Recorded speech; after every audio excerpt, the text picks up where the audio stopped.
Ayan, hello mga kaibigan, isang magandang araw po sa ating lahat. Kumusta po kayo mga taga Luzon, Visayas at Mindanao at sa lahat ng makakapanood po ng video reaction nito. Naway na sa mabuti po kayong kalagayan at ligtas sa anumang kapahamakan. Mga kaibigan, pagpasensyahan nyo na ho kung hindi ako masyadong nakakagawa ng reaction videos dahil minsan nasa China ho ako. At alam nyo naman, doon ay walang YouTube o Facebook. Kaya nalilate ho ako sa mga latest news. Pero kanina, meron po ako napanood na isang abogado na naman ang nakapansin dito sa mga Tulfos, partikular kay Raffy Tulfo.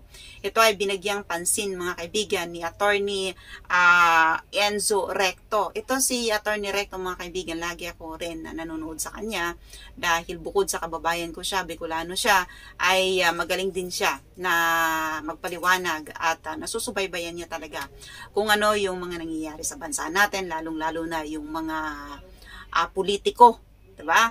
Kung sino yung gumagawa ng tama o mali, ay nandyan po siya. At inantay ko talaga na itong si Attorney Recto, mga kaibigan, ay mapansin niya din itong si Raffy Tulfo. At kanina nga, mga kaibigan, pinigyang pansin niya yung ginawang survey at yung paliwanag ni Ben Tulfo na hindi di umano tatakbo itong kapatid niya na si Raffy Tulfo sa pagkapangulo sa susunod na eleksyon. Siyempre, paniniwalaan pa ba natin yan mga kaibigan, di ba? Pati nga itong si Attorney Recto ay hindi rin naniniwala dahil nga yan sa galing mismo sa bibigyan mga kaibigan ni Raffy Tulfo na hindi siya tatakbo sa, di ba? Sa eleksyon. Pero anong nangyari ngayon? Nakaupo na siya bilang senador. Diba? At sa ibang mga kandidato, mga politiko, naririnig na natin yan mga kaibigan, di ba? Bago pa ang eleksyon, kunwari sa survey, sasabihin na wala akong balak na tumakbo, wala akong hilig sa politika, mga ganyang mga salita. Pero pagdating ng eleksyon, naandyan sila mga kaibigan. Diba? So, lumang tugtugin na yan.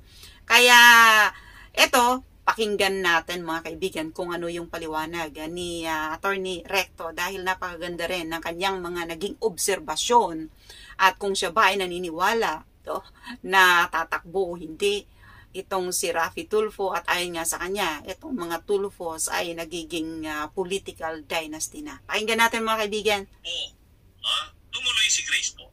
Ito ngayon ang sitwasyon ni Tulfo. Okay, nangunguna siya sa survey. Pero, anong makinarya ang gagamitin niya? Hindi siya mananalong presidente kung walang makinarya. Kung sa tingin ko, ang hinihintay niyan, gawin siyang manok ng administrasyon. Ang tingin ko, ang hinihintay nito ni Raffy Tulfo, dumating ang punto na ma-realize ng administrasyon, ibig sabihin ni Marcos Jr., na walang tsansa ang kanilang kandidato. Halimbawa, si Martin Romualdez, wala talaga. So maghahanap ang Marcos ng pambato nila. So, dito pa lang mga kaibigan, makikita na natin, di ba? Na kaya pala, itong si Raffy Tulfo, kung uobserbahan natin mga kaibigan, wala talaga siyang imik patungkol dito sa malalaking mga issues. Itong China, di ba? China at saka ng Pilipinas. Di ba dapat nakafocus din siya dyan, di ba?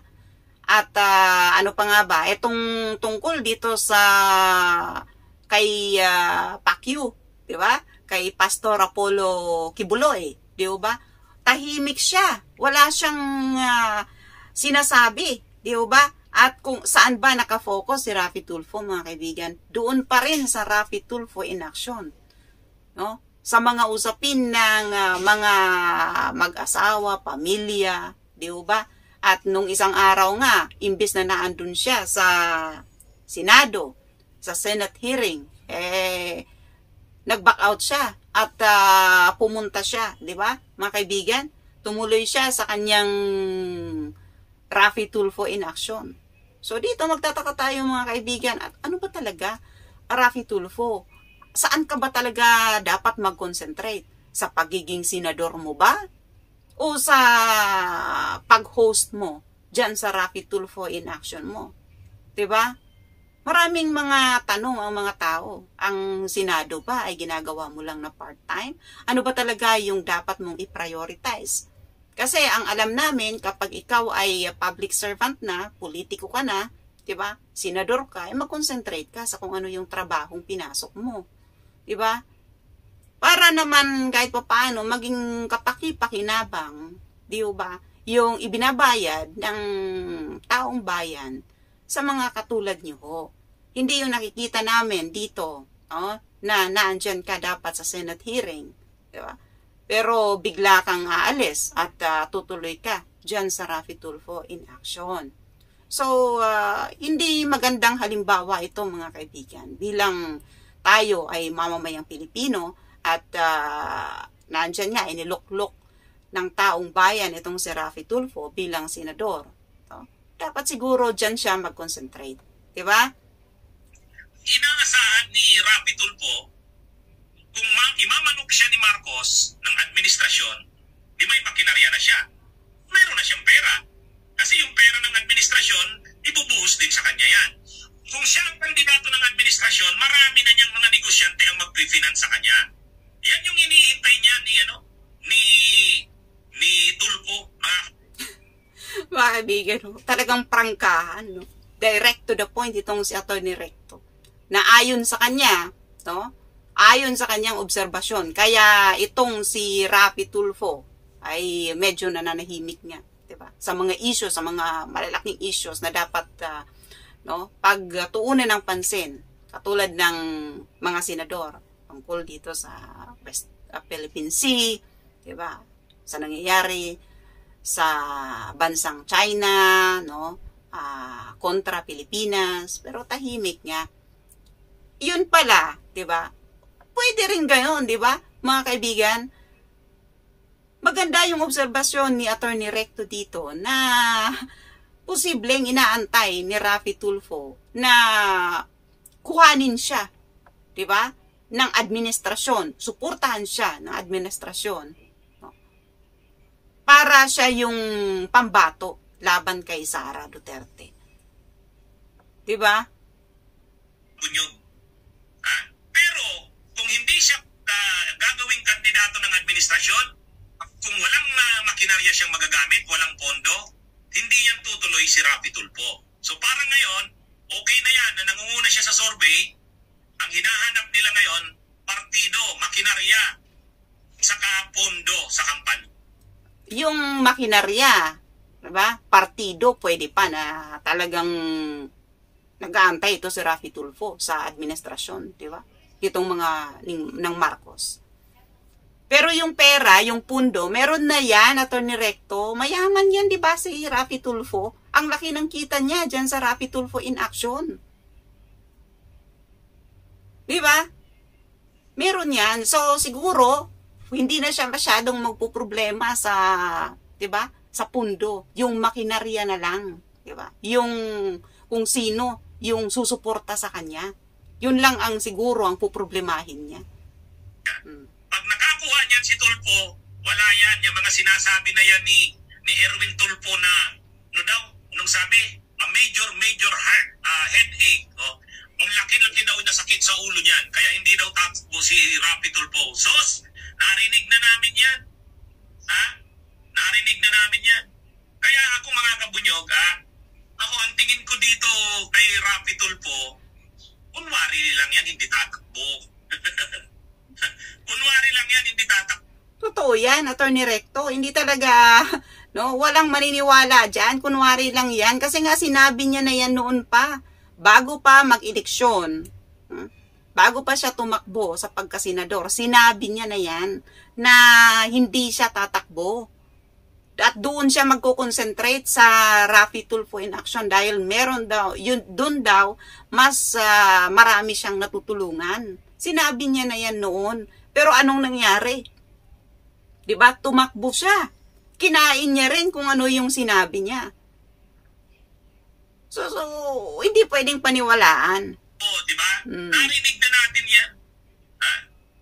Pero, ang gagawin yan, kapag lagi silang nangunguna sa survey, ang administrasyon ni Marcos ay walang makuhang pambato laban kay Sara Duterte, magiging open sila dyan na imanok sila. Minanok yan si Raffy Tulfo nila Marcos kasi kung hindi matuloy ang tiyatya, ibig sabihin Talagang hindi uubra yung political tchatcha na papalitan ng sistema ng gobyerno. Hindi yung forma pala ng gobyerno. Tuloy na ang eleksyon sa 2028. Si Sara ang lalaban, manok ng Duterte. Sinong manok ng Marcos? Kaya yan mamaya, tama yan si Enjoy Farming TV. Lumang diskarte na yan, narinig na namin yan. Lumang tugtugin nga ho. Lumang tugtugin na yan mga kaibigan, di ho ba? Ganyan naman lagi ang style nila eh. Hindi, kunwari, hindi tatakbo. Pero pagdating ng eleksyon, sinasabi lang pala, sabi-sabi lang pala. Yun pala, nagpiprepare na. At katulad nga nitong obserbasyon ni Atty. Recto, Enzo Recto, no? Na naghahanap lang ng makinarya yan. Diba? Kung sino yung susuporta sa kanya. At pundo. Pero yung pundo, hindi ako naniniwala na walang pundo yan. Dahil mayaman yan si Raffy Tulfo. Ang laki ng kita niyan sa YouTube. Maaring yung kung sino yung susuporta sa kanya. Kaya nagpapalakas dito sa administrasyon ni Bongbong Marcos. Diba? Kasi wala naman yata na ibang, no? Walang mapipili. Kasi syempre, kung lagi nga siyang nasa taas na survey, diba? Maghahanap ngayon itong administrasyon kung sino yung ibabato kay Sara. Matinding kalaban, diba? Para papanalunin. Syempre, kung laging nangunguna yan sa survey, diba? So, siya ngayon ang mapipili. Pero mga kaibigan, diba? Mag-ano naman tayo, isipin naman natin. Kahit pa suportahan yan, halimbawa, kahit pa suportahan yan ng administrasyon, ni Bongbong, diba? Siya yung patakbuhin laban kay Sara. Mag-isip naman tayo, mga kaibigan. Kung dapat ba siya, karapat-dapat ba siya na maging pangulo ng bansa natin? Eh kung ang pamilya pa nga lang, diba? Kung napanood ninyo yung interview, yung mga binitawang salita, yung mga pahayag ng kanyang lehitimong anak, diba? At yung kanyang lehitimong asawa, kung paano sila pinabayaan. Ito ba ang gagawin natin? Gagawin ninyong presidente dyan sa bansa natin? Diba, mga kaibigan? Mag-isip naman kayo kahit pa sino ang sumuporta dyan. Kung siya ba ay karapat-dapat na umupo bilang pangulo? Diba? Ano ang mangyayari sa bansa natin? Kung ganitong mga tao, kung sa pamilya pa nga lang, hindi niya maayos-ayos. Paano pa kaya kung siya ang hahawak sa bansa natin? Nakikita naman na natin dyan sa Senado, diba? Kung paano siya umasta. Paano pa kaya kung siya ang naging pangulo ng bansa natin? So ngayon, ang malungkot lang dito mga kabunyog, ngayon pa lang makikita nyo na ang Tulfo, ayan, nagpapaka-political dynasty na. O ayan o. Si Tulfo Raffy, nakaupong senador ngayon. Sa survey, nagna-number 1 daw, si Erwin Tulfo. Yan o, kita nyo. Tapos yung kapatid nila, yung isa pang kapatid nila, Ben Tulfo, si Ben Bitag, ang ilan dyan? 1, 2, 3, 4. Pang-apat sa survey. So, tumakbo itong si Erwin Tulfo na senador. Tumakbo pa rin si Ben Tulfo. Wala. Talagang sira na itong mga Tulfo na to. Mga kabunyog, mga kababayan. Bakit? Kasi political dynasty na rin sila. So ngayon pa nga lang, ilang Tulfo na ang nasa gobyerno? Si Raffy Tulfo, Speaking of political dynasty, mga kaibigan, kung nakikita ninyo yung mga sinasabi ni Ben Tulfo, diba, sa kanyang bitag, against siya, ayaw niya sa political dynasty. Pero, ano ang nangyayari sa inyo? So, mga Tulfos, Ben Tulfo, no, Raffy Tulfo, diba? Lahat halos na kayo gustong umupo. Pero kunwari, sa mga sinasabi ninyo, ayaw ninyo sa political dynasty. Wala na, sira na nga. Kinain nyo na nga yung inyong mga sinasabi. Diba? Si Erwin Tulfo, congressman, CIS. Yung anak ni Rapi Tulfo, congressman din ng Quezon City. Yung asawa niya rin, congresswoman din ng party list. Lahat na yan Tulfo eh. Kung dadagdag pa si Erwin Tulfo sa pagkasenador, tapos yung Ben Tulfo, tatakbo ng senador, wala na. Wala na silang pinag-iba. Kaya ako mga kabunyog, hindi ako masyadong dito kay Tulfo eh. Saka, yung mga hinahanap ko kay Tulfo, dapat manindigan na siya sa mga malalaking issue. Itong sa China, with Philippine Sea, tahimik siya eh. Yun na nga. Yun na nga mga kaibigan, yung sinasabi ko. At naoobserbahan ko rin talaga at inaantay ko na magsasalita, 'di ba? Sa Senado napakatapang nito ni Rapi Tulfo. 'Di ba? Matapang siya sa mga resource person. Pero pagdating sa mga big issues, katulad ng West Philippine Sea, tahimik siya, 'di ba? So nakakapagtaka talaga. Nakakapagtaka. Maaaring kung magsalita siya, 'di ba? Nang against sa gobyerno, against kay Bongbong Marcos, di ba? Meron talaga siyang parang pinanghahawakan, di ba? Meron siyang parang inaantay, di ba? At yun siguro, yung obserbasyon nito ni Attorney Enzo Recto, na inaantay niya na siya yung gawing manok, na pambato sa eleksyon. Sa susunod na eleksyon, laban kay Sara Duterte. So ngayon pala mga kaibigan, malayo pa ang eleksyon, nagpiprepare na sila. Di ho ba? Nakakapagtaka. Kawawa ang mga Pilipino, kawawa ang Pilipinas. Kailan kaya tayo, kahit papaano ay makabawi naman? No? Umunlad naman. Naalala niyo mga kaibigan, lagi kong na-i-example ito. Dati, mas mataas tayo. No? Sa bansang Thailand. Pero ngayon, nasa baba na tayo. Nangunguna na yung Thailand kaysa sa Pilipinas. Ibang-iba. Ibang-iba ang politika. Sa atin, napakagulo. Sobrang napakagulo. Wala. Sa issue ng confidential funds, wala. Sa issue ng tiyatya, wala. Ang mga issue niya, yung mga mga pang-aabuso ng pulis, mga abuso ng employer. Buti naman, Attorney Recto, at napansin mo yan, matagal na yan, talagang galit si Rapi Tulfo sa mga pulis. Pagdating sa mga pulis, talagang babanatan niya yan. Lalo na kapag may nagreklamo dyan sa Rapi Tulfo in action, inireklamo, halimbawa, yung asawang pulis, talaga naman, kawawa ang mga kapulisan natin. Kaya maliliit na issue yan mga kaibigan, pero pagdating sa mga big issues, wala siya talaga. Wala, tikom ang kanyang bibig. Corruption sa mga mga maliliit na officials ng gobyerno, ng DENR, ng Department of Agriculture, yung tungkol sa PCSO, yun ang kayang-kaya ni Tulfo. Pero, pagdating na sa mga isyung pambayan, na mga importante, confidential funds, ni Sara, Ibuloy, SMNI. Totoo yan mga kaibigan, ito nga lang na malaking issue ngayon, yung tungkol dito kay Kibuloy, diba? Itong patok na patok, wala siya. Wala siyang imik. Wala siya man lang na kahit na isang comment tungkol dito sa nangyayari, diba? Kung nasaan na ba si Kibuloy ngayon.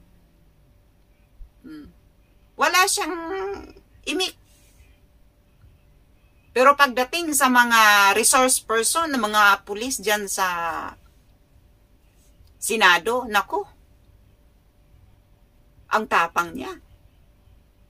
Hindi lang papahiyain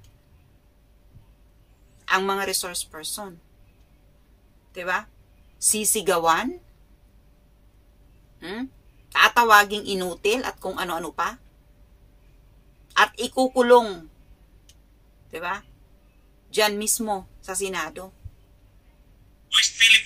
China, wala kang marinig kay Tulfo. Yan ang problema.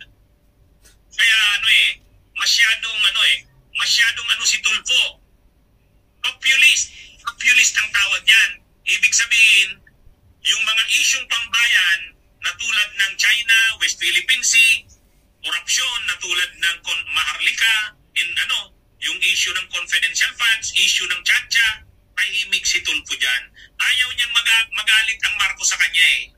Ayaw magalit ang Marcos o hindi lang talaga kaya ni Raffy Tulfo o hanggang maliliit lang talaga na issues ang kaya niya.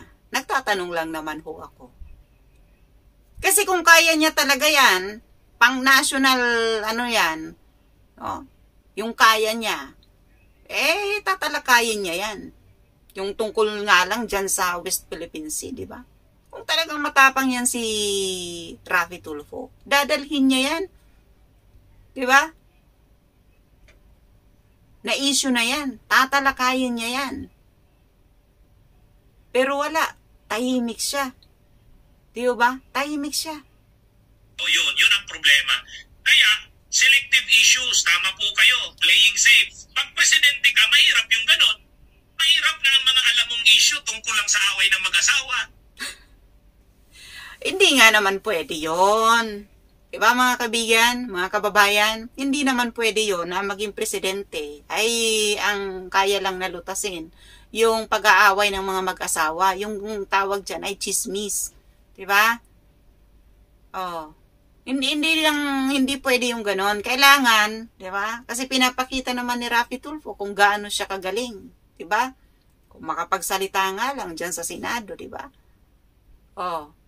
Dapat ipakita niya rin kung gaano siya katapang pagdating sa mga malalaking mga usapin.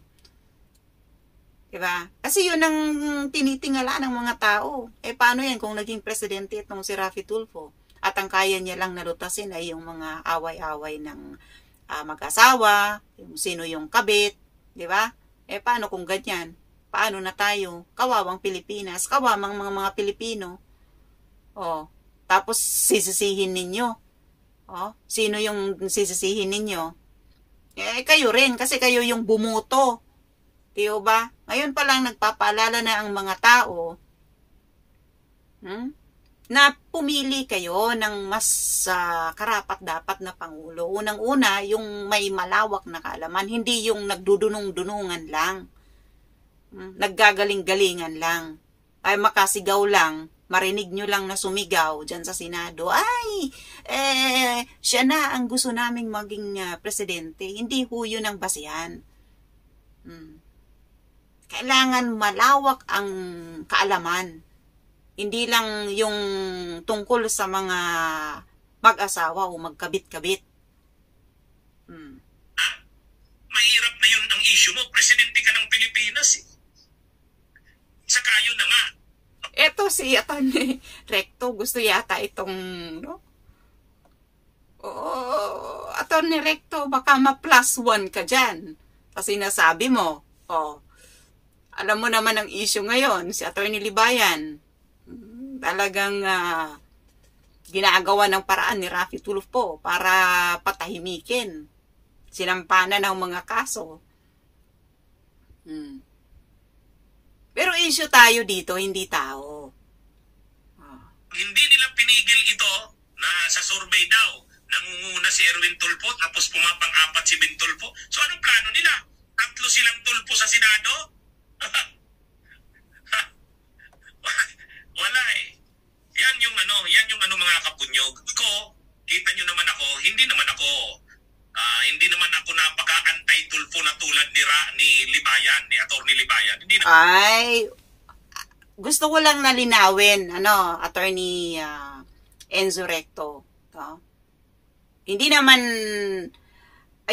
ako sang-ayon doon sa sinabi mo na anti-Tulfo itong si Atty. Libayan ng batas natin. Kasi unang-una, hindi ho tao ang tinatalakay dito sa batas natin ni Atty. Libayan, kundi yung issue, yung mga maling ginagawa ni Raffy Tulfo, yun ho yung tinatalakay. At batas ho ang tinatalakay dito, hindi ho tao. Issue ho yung tinatalakay dito, hindi tao. So, hindi ho ako papabor sa inyo, Attorney Recto, na anti-Tulfo itong si Attorney Tibayan. Issue ho ang pinag-uusapan dito sa batas natin, hindi tao. Tayo ganun. Lininaw ko lang po. Lininaw ko lang. Dahil yan po ang pagkakaalam ko. Basta mga kabunyog, dapat ang presidente ng Pilipinas may stand sa national issues. Bakit? Presidente ka eh. Alam nga naman ang mga issues mo, away ng mag-asawa. Ha? Oo. Alam nga naman, kasi ang mga issues na may position lang si Tulfo, yung tungkol sa mga joke, tungkol sa mga electric fan sa mga classrooms. Oh? Ang kailangan natin, pag presidente, may stand sa national issues, lalo na ngayon na mainit ang issue ng China. So ano bang stand ni Tulfo sa issue ng China at West Philippine Sea? Ay kailangan natin yun. Sabagay, totoo naman talaga mga kaibigan ang sinasabi nito. Natawa naman ako dito kay Attorney Red. Totoo naman talaga yung sinasabi niya na kung ikaw ay magiging presidente, kailangan malawak yung kaalaman mo sa mga national issues. Kailangan marunong ka. Di ba? Kailangan ay alam mo kung ano yung mga gagawin. Hindi yung presidente ka na, ang alam mo lang na gawin, kung paano, pakialaman yung, yung usapin tungkol sa pamilya. Katulad ng kung sino yung kabit, mag-asawa, away mag-asawa. Yun ay, di ba, nauobserbahan naman kasi natin. Alam natin yan lahat mga kaibigan. So, ito, maganda yung payo ni Attorney Enzo Recto dito na kailangan ang Pangulo, di ba, ay mayroong kaalaman, may stance tungkol sa national issues. So, ito ba si Raffy Tulfo dahil siya ang nangunguna sa survey? Ano na ba ang kanyang stand tungkol dito sa mga malalaking issue, national issues? China against Pilipinas, dyan sa West Philippine Sea. Diba? Yung tungkol nga lang dito kay Kibuloy, wala siyang sinasabi, wala man lang siyang comments dyan. Diba mga kaibigan? Bakit kaya? Ang dami tuloy na pumapasok sa isipan natin. Bakit kaya wala siya man lang na pahayag tungkol dito? Na dapat yun ang pagtuunan ng pansin, di ba? Kailangan natin ang presidenteng may malinaw na stand sa national issues. Hindi pwedeng ang issue mo ay PCSO lang. Hindi pwedeng ang issue mo ay yung tungkol lang doon sa hotel na ginawa sa Chocolate Hills. Marami nang pwedeng ng issue na yan. Ibigay mo na yan kay Robin Hood Padilla. Ibigay mo na yan kay Lito Lapid. Pero kung ikaw ay magpresidente ng Pilipinas, kailangan ang mga paninindigan mong issue ng China at West Philippine Sea, issue ng korupsyon, yung tungkol sa confidential funds, yung tungkol sa Chacha. Ang problema, pag ginawa niya kasi yan, makakalaban niya ang Marcos. Ayun lang. Makakalaban niya. Yun lang.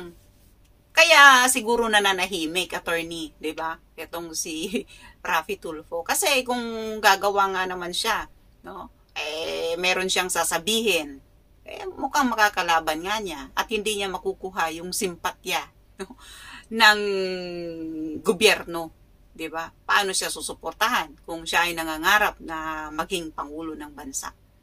Paano na yung makinarya, di ba?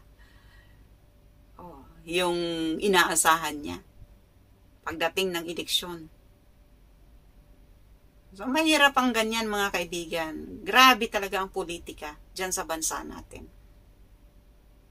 Walang mga pakialam sa taong bayan. Basta uunahin muna yung pangsarili. Makaupo lang. Diba?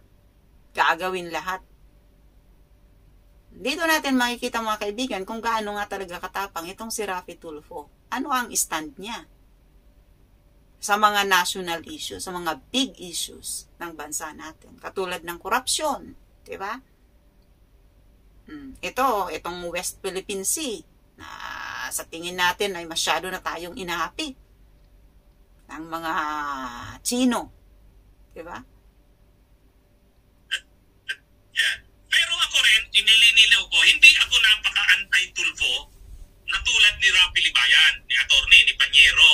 Na hindi ho Rapi Libayan, Attorney, no, Attorney Enzo Recto. Hindi siya Rapi Libayan. Rani Libayan ho ang pangalan ni Attorney Libayan. At hindi siya anti-Tulfo. Lilinawin ko rin ho dito sa batas natin, no.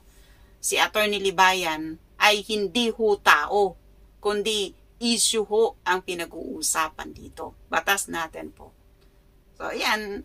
Nililinaw ko lang kasi, syempre, mga kaibigan, sinusuportahan natin si Attorney Libayan at naniniwala tayo na totoo ang kanyang mga sinasabi batay sa batas at ang kanyang nakikita, no, at tinatalakay ay issue, hindi ho tao. Oh. Hindi naman ako. Hindi naman. Kaya lang, pinipakit ko lang, okay na sana si Tulfo kasi may ang tao. Idulos siya ng mga tao eh. Pero bakit kaya gusto ng mga tao ang Tulfo? Eh, dahilan na po yan na wala nang tiwala ang mga tao eh.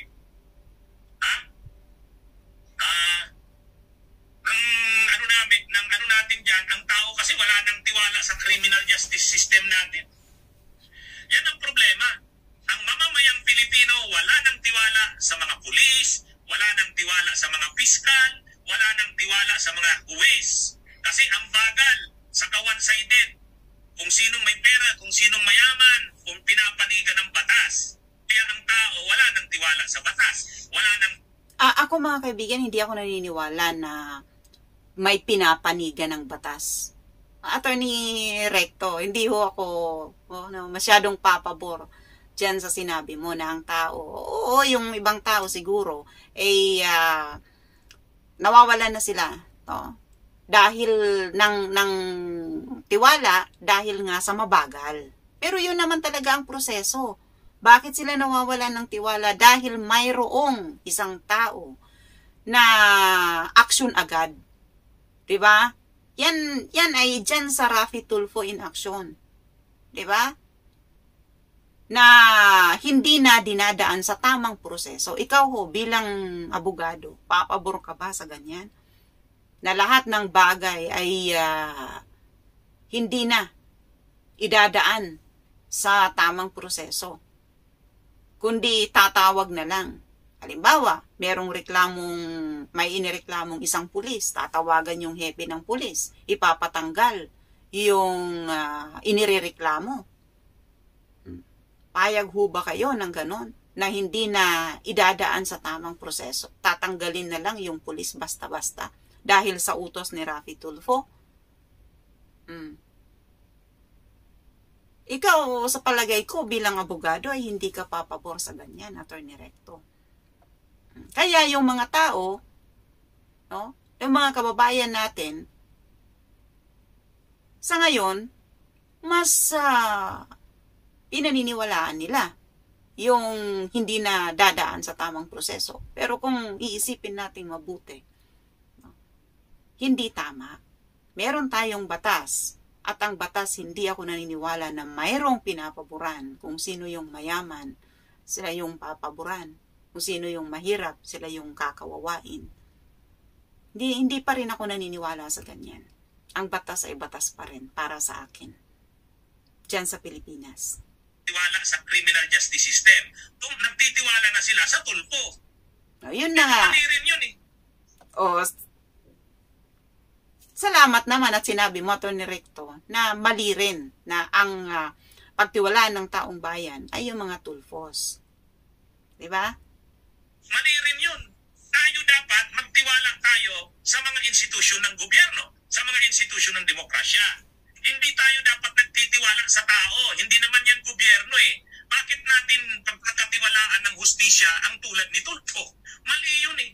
Kung gawin natin, isaayos natin ang sira-sira, ang bulok, ang hindi magandang criminal justice system natin, isaayos natin.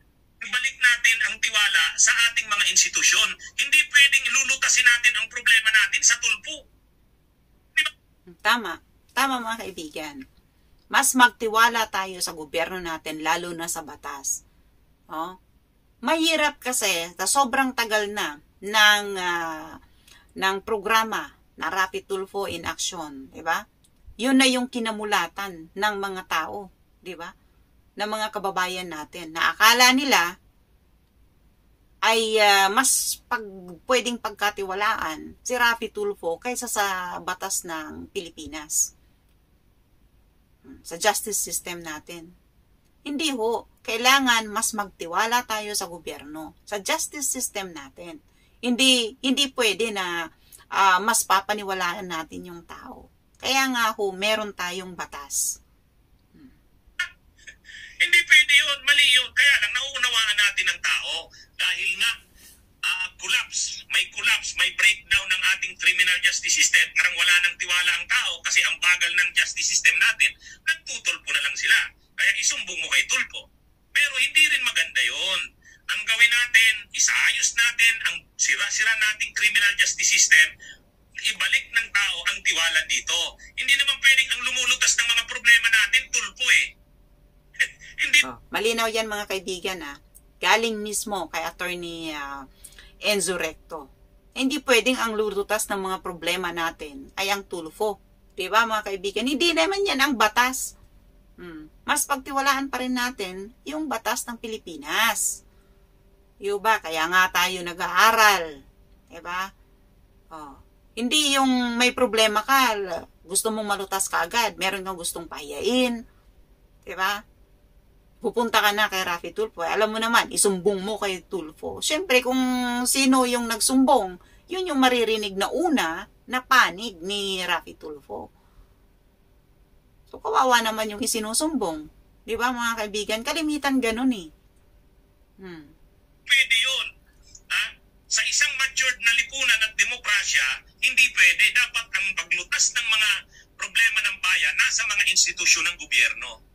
Kaya lang ang problema, yung mga institusyon ng gobyerno natin, parang wala nang tiwala ang tao. Kaya, mas lumalapit sila sa Tulfo. Pero mali din yun. Mali, hindi po dapat ganon. Anyway. So, yan lang mga kaibigan. At maganda yung paliwanag ni Attorney Enzo Recto dito. Mga kaibigan, panoorin nyo na lang ho yung kanyang paliwanag dito na mayroong pamagat na sinagot na ng mga Tulfo kung tatakbo si Raffy Tulfo sa pagkapangulo sa taong 2028. So, yan. Credit kay Attorney Enzo Recto dito sa live niya na ito. Maraming salamat mga kaibigan. Ako po muli si Lu, ang inyong ka-informative. Mabuhay.